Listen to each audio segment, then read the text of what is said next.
Welcome to the Restricted Handling Podcast. Let's dig in.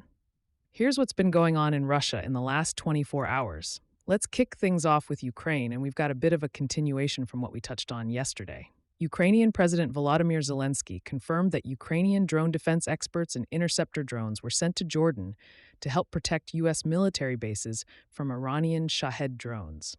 Now, this might sound a bit wild, considering that Ukraine has been locked in a brutal war with Russia for the last 5 years. But this is an interesting twist. Ukraine is already a pro at fending off Shaheds, so who better to help out U.S. bases in the region, right? Zelensky jumped on this quickly after the request came from Washington. If you missed it before, this is the same drone technology Ukraine's been battling against since Russia started using Iranian drones early in their invasion. And let's be honest, this is a perfect example of how global conflict isn't just about geography anymore. One moment, Ukraine's fending off Russian forces, and the next, they're helping defend U.S. installations halfway across the world. Now, I know some of you might be thinking, why is Ukraine helping out here? Well, it's because no one on the planet has more hands-on experience with these drones than Ukraine. They've been adapting their air defenses and drone interception methods for years, and now their expertise is highly sought after in the Middle East. And don't think for a second, this isn't also a little bit of bartering going on. Zelensky's been pretty open about asking for Patriot missiles in exchange for this help. Ukraine's desperately in need of more air defense missiles, especially with the Russians still sending missiles and drones their way. So while Ukraine's helping the U.S., they're also angling for the advanced tech they need to protect their own people. But let's get back to the broader impact of the Middle East war on Ukraine. While Ukraine's getting involved, there's also the risk that it could pull some of the U.S.'s focus and resources away from Ukraine itself. With the U.S. trying to keep things stable in the Gulf, Ukraine's war might not be front and center on everyone's mind. But hey, that's global politics, right? Leverage and timing. All right, let's shift gears to Russia for a moment. We got an interesting little update on how Russia's indirectly involved in the U.S.-Israel-Iran conflict. Word from U.S. intel is that Russia may have passed along some sensitive information to Iran about U.S. military positions in the region. The White House has downplayed this, saying it hasn't disrupted military operations, but it does show just how tight Russia's relationship with Iran is. You can't forget that Russia's been backing Iran with drones, military support, and diplomatic cover for a while now.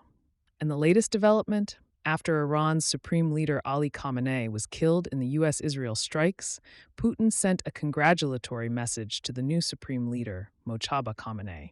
It's all very diplomatic, but don't get it twisted. Russia's cozy relationship with Iran gives them a front-row seat to what's happening in the region. Speaking of Russia's front-row seat, they're not exactly hurting from the conflict, especially in terms of energy. With oil prices on the rise because of the war, Russia's war economy is getting a little boost. A prolonged conflict in the Middle East could work out pretty well for Moscow, since they're a top energy exporter. But while Russia's thinking about those sweet energy deals, their big bets in Iran are looking increasingly precarious.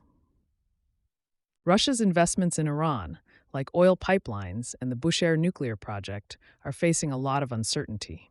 It's a real mess, and honestly, the situation might just be too unstable for Russia to count on long-term returns. Now, back to Ukraine, because while Russia's playing its cards in the Middle East, Ukraine's still fighting hard. Over the past few days, Russian forces have launched attacks across several regions, including Kharkiv, Kupiansk, Donetsk, and Zaporizhzhia. But there's a catch. Those attacks didn't actually result in any confirmed territorial gains. In fact, Ukrainian forces have been holding their ground, especially down in Zaporizhzhia, where they've been pushing Russian forces back in key sectors. Most of Russia's advances lately have been small, infantry-based assaults, rather than large mechanized pushes. It's a clear sign that Russia's been having some trouble getting its offensive off the ground. And now their troops are stuck in a bit of a rut, pushing into the same terrain over and over again. And speaking of the constant back and forth on the ground, the drones are still a huge part of the story. Russia's been hitting Ukraine with drone barrages while also fending off Ukrainian drones in return. The two sides are in this nonstop aerial chess match, with drones, decoys, and interceptors flying in the sky 24/7. And it's not just drones. Ballistic missiles are still making their way across Ukraine, targeting civilian and military infrastructure. Russia recently launched more than 100 drones and several ballistic missiles in a single night. That's the kind of stuff that's keeping Ukrainian air defenses on their toes. And here's something interesting. Russian drone strikes have also been spilling over into NATO territory. Earlier this week, Polish authorities had to scramble fighter jets after Russian long-range aviation launched missile strikes near NATO airspace. No violation of Polish airspace, but still, it's a reminder of just how close the conflict is to NATO borders. Poland's already on edge with the war in Ukraine, and these close calls with Russian aircraft are only making things more tense. Now, switching gears just a little, there's been some action on the sanctions front, too. Swedish authorities recently boarded a Russian vessel suspected of being part of Russia's shadow fleet, which has been moving goods like oil and stolen Ukrainian grain to avoid sanctions. These ships, running under the radar, are a crucial part of how Russia's trying to bypass the economic squeeze placed on it by the West. And this is a reminder that even when you're not hearing about it on the front lines, economic pressure is still a big part of the ongoing conflict. Countries are out here doing the dirty work to make sure that Russia's black market operations don't get too comfortable. Thanks for listening and being part of the RH community. Please take a moment to leave a 5-star review. If you want to see some changes, email us at info@restrictedhandling.com.